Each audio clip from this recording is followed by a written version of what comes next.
তাসাউফ সাধনা করতে গেলে অনেক বিপদ আসবে, অনেক কষ্ট আসবে। আপনি হৃদয় খুলে সেই বিপদ মনে প্রাণে মেনে নিয়ে সামনে সাধনা করতে হবে। পরিষ্কার?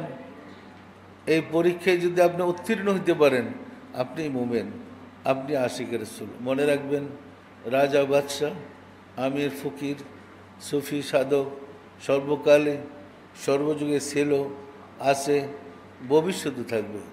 সুফিরা রাজত্ব করে না, রাজত্ব চালায় না, কিন্তু খোদাই প্রশাসন চালায়। তারা খোদাই প্রশাসনের লোক। সুতরাং সুফিদের শিক্ষা, আশিকের রাসূলদের শিক্ষা হৃদয়ে মনে প্রাণে ধারণ করুন।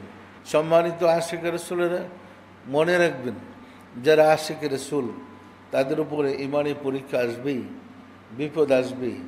দেখেন, আপনাদের পূর্বপুরুষের পিছনে তাকিয়ে দেখেন, আশিকের রাসূলদেরকে ধোঁকা প্রতারণা করে কারবালায় এজিদ দাওয়াত